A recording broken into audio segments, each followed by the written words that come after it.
But it's time now for perspective. The number of Central American migrants being taken into custody along the US-Mexico border has been declining for months now. For supporters of US President Donald Trump and his pledge to crack down on illegal immigration, that's good news. But for the tens of thousands of migrants who make their way to Mexico every year only to find the route barred, life is full of uncertainty and danger. My guest today is a photographer who's been documenting life on the Mexican side of the border in the town of Tijuana for the past 6 years. Kelly Dassault is also the author of a book entitled Zona Norte, or North Zone, I think is the English translation. Yes. Thank you very much for coming on to speak to us today. Thank you for having me. So what exactly is the North Zone you're referring to in the title of your book? Zona Norte, it's a zone like right in the border. So there is some shelters where the migrants are living, and some authorities are taking care of them in Zona Norte, which is the most popular zone in Tijuana. And why was it Tijuana in particular that drew your attention and has drawn your attention for years? Years ago, I had a crush on the work of Jérôme Cecchini, which is a photographer working in a Magnum agency, and he works a lot in Tijuana. And I decided to take a ticket flight and to flew to Tijuana to see with my eyes and my sensibility what is really happening here. And you've been going back to this same place since, well, for a number of years now, I think since 2016. 2014, sorry. Yeah. What has changed during that time, if anything? First of all, I think almost all the people thought it's Donald Trump who built the wall, which it's not true, because when I started to go, Donald Trump was not a president. And the wall is there from the Democrats, like in '84, if I'm right. And people are really used to live with this wall. And now, with the Donald Trump election and all the spotlights on his his policy, yeah. Yeah, they have a lot of associations. They come to Tijuana to really give help to the people. So you have sanitary people, they are not in the city before, and now they have more help, actually.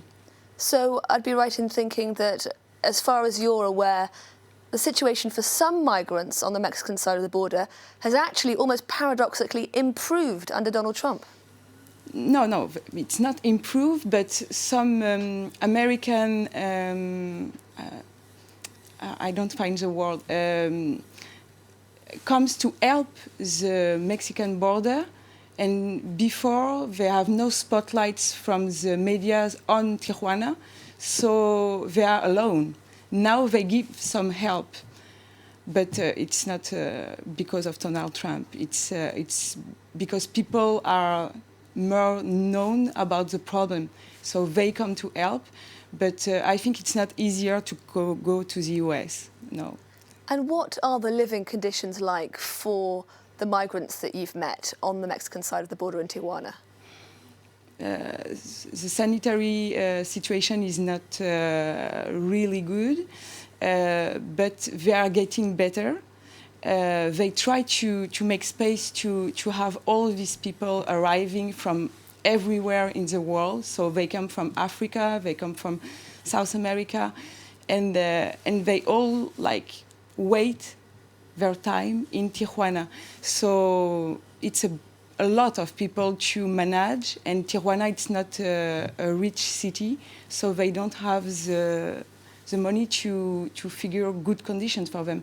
But some people come from the US to help to get better conditions. But you always can find women with kids, because in Venezuela and in Argentina, they come and they have kids, and they don't have money to buy, I don't know, normal things like diapers. And international organization comes to bring some help.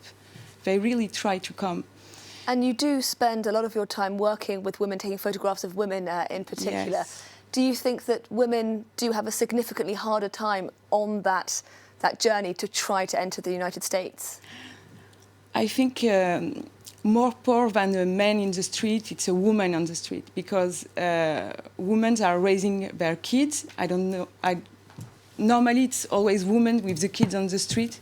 I never see a man with his kids on the street. And they stay they need diapers, they need milk, they need the first cares for the baby. And also a woman have particular needs, and they can afford that. And there are two major groups of people that you've been documenting, people on their way to the United States, but also people coming out of the United States, people who've been forced to wait on the Mexican side of the border while their cases are assessed in the United States. Can you tell me about that second group of people?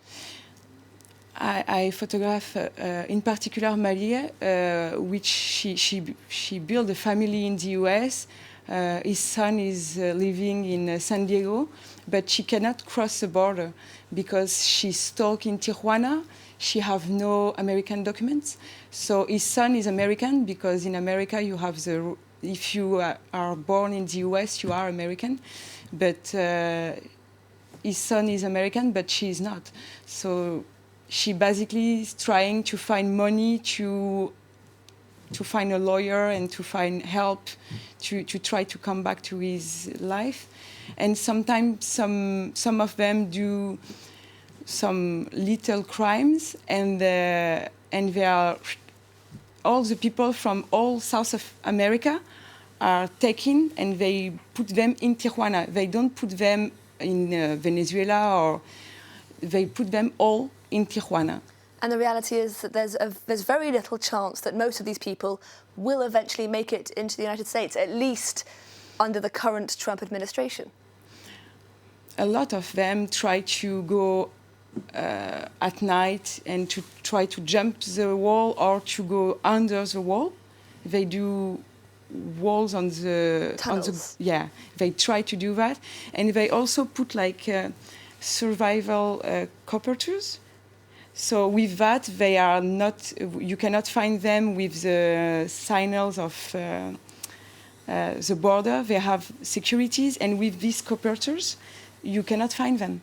So they try some tricks to pass the border, but not all of them.